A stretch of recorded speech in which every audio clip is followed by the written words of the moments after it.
Nah, eh,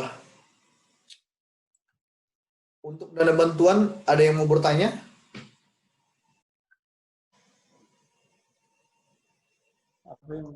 Kayaknya tahun kemarin kita nggak ada ngisi-ngisi tuh, Pak. Oh gitu. Ya, Ibu harus isi, Ibu. Ya, Karena mungkin Ibu memasukkan dana bantuan COVID itu sebagai apa? Kodenya 10 nanti kita perbaiki, Bu ya, dan metrem itu sebagai 80 gitu ya. Dan bantuannya harus di ini, harus di apa? Diperbaiki gitu ya. Oke, kemudian anggarannya itu bantuannya ini khusus untuk apa? Khusus untuk ID 500 dan 503 itu dana bantuan ada sih memang apa terpisah gitu ya, perhitungannya ada gitu ya. Tolong tanya KTM ya, berapa dana bantuan untuk kode 20 karena dia akan masuk sebagai dana bantuan kode 20 nantinya gitu ya. Gitu. Oke. Saya sebagai contoh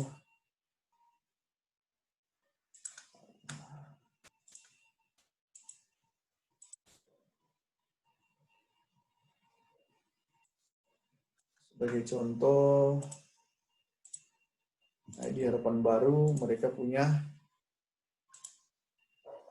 ini ya, individual ya. Oke, Bapak Ibu jangan terlalu banyak melihat.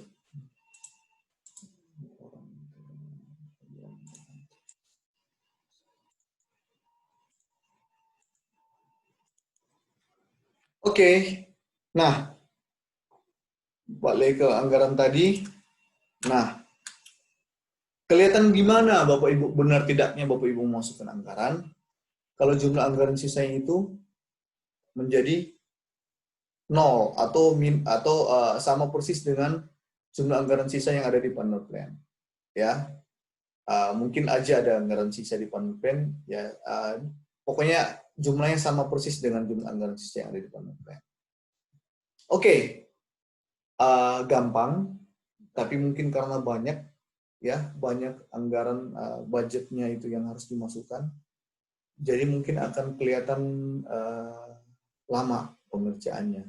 Tapi sebenarnya gampang. Ya, Bapak Ibu ya, ada yang mau bertanya? Pak, mau tanya, Ibu siapa? Pak. Ibu Luhung dulu. Iya. Pak, Ya. ini untuk dana bantuan kodenya untuk metrem fiskal ini berapa? 81 atau 80? Gini aja Bu ya, karena sudah dari bulan fiskal yang lalu saya sudah bilang bikin aja 81. Karena kan Oh, 81. kalau kita mau bikin CIV kan itu kan CIV yang sebenarnya kode yang masih ada gantungan CIV yang mungkin belum terbayar dari bulannya dari fiskal yang lalu, mungkin akan dibayarkan, mungkin akan dikejar ini. Tapi kan ketika kita bilang metrem itu sejak dari sekarang aja kita gunakan metrem. Nggak apa-apa, biar aja 80. Kodenya kan biarkan aja tetap 80 untuk CIV ini ya, medis, dan kita bikin 81 untuk metrem aja. Itu sih dari saya gitu ya. Tapi kalau Oke. Bapak Ibu tetap mau karena sudah terlanjur memasukkan di 80 ya sejak fiskal yang lalu, ya lanjutkan aja tadi di 80 gitu ya. Gitu sih. Oke ya. Ada juga dana bantuan Oke. yang lain ya, yang harus ditambahkan. Saya yakin Bapak Ibu menambahkan juga gitu ya. Yang kayak mau intervensi malnutrisi itu dimasukkan lagi ya, Oh, Pak ya? eh selama belum diganti gitu ya, ya dimasukin aja. Masukkan ya. Ya, Enggak ya. kemudian itu ya. Oke, sip ya. Jelas Ibu Luhung ya. Ada lagi yang lain? Ibu tadi siapa Ibu yang mau bertanya tadi?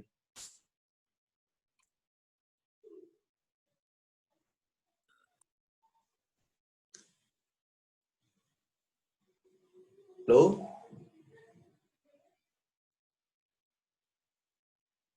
Tidak ada yang mau bertanya?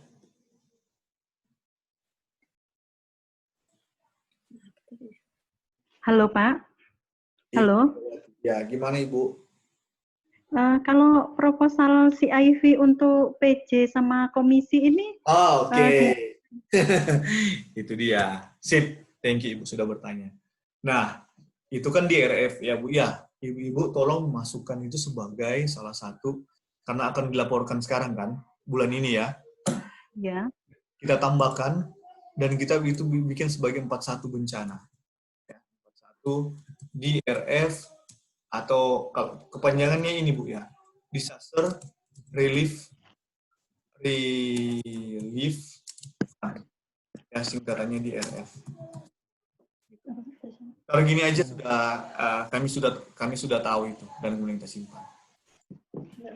Disaster Relief Fund, ya. Uh, saya berpikir karena gini Bapak Ibu ya, DRF ini kan diajukan oleh PPA, ya. Ada PPA yang tidak mengajukan, gitu ya. Dengan pertimbangan-pertimbangan tidak usah saya jelaskan di sini ya Bapak Ibu ya. Ada PPA yang tidak mengajukan. Apakah PP yang tidak mengajukan ini tidak akan menerima DRF di kemudian hari? Belum tentu, gitu. Siapa tahu nanti mengajukan PPA.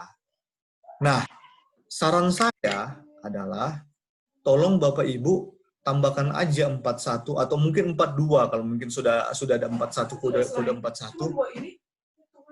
Bentar Bu, ya.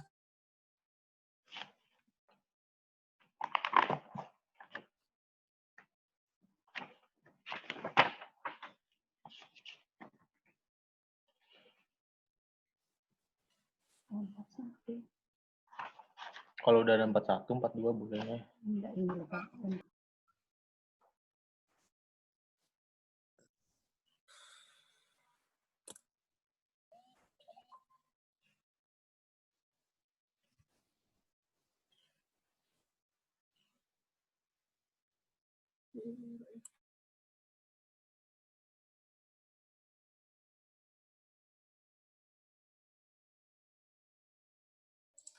Oke, lanjut ya. Jadi tidak semua PPA mengajukan DRF, ya. DRF ini kita alokasikan untuk pengurus ya, PJ dan komisi yang memenuhi syarat lah gitu ya untuk menerima. Sampai saat ini memang belum semua PPA yang mengajukan gitu ya. Tapi kalau ditanya apakah PPA yang tidak mengajukan di kemudian hari akan mengajukan, bisa saja mengajukan karena sistem dari DRF ini dia akan kalau ada dananya kita akan tanya kepada PPA. Ya seperti itu ya, dan yang mengajukan itu adalah dari pengurus PPA masing-masing ya. Nah, untuk saat ini ada beberapa PPA yang memang tidak mengajukan. Makanya itu tidak menerima dana bantuan DRF gitu ya.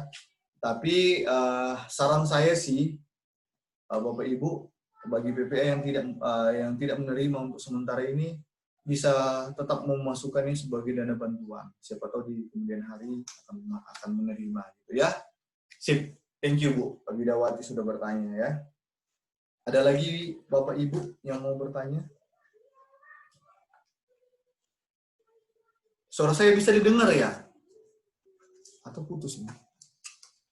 Bisa, Pak. Oke, sip. Ya. Iya, Pak. Mau tanya dulu, Pak.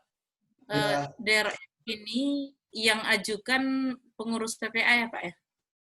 Iya, Bu. Betul. Bukan staf, Pak ya? Tapi pengurus ya? Iya. Pengurus PPA. PJ dan komisi, saya bertanya ke mereka. PJ lah, bukan komisi. Saya bertanya kepada PJ. Oh iya. Oke, Pak. Makasih. Oke, sip. Ya. Ada lagi? Ya. Untuk dana bantuan, apakah sudah jelas ya? Tidur dulu aja.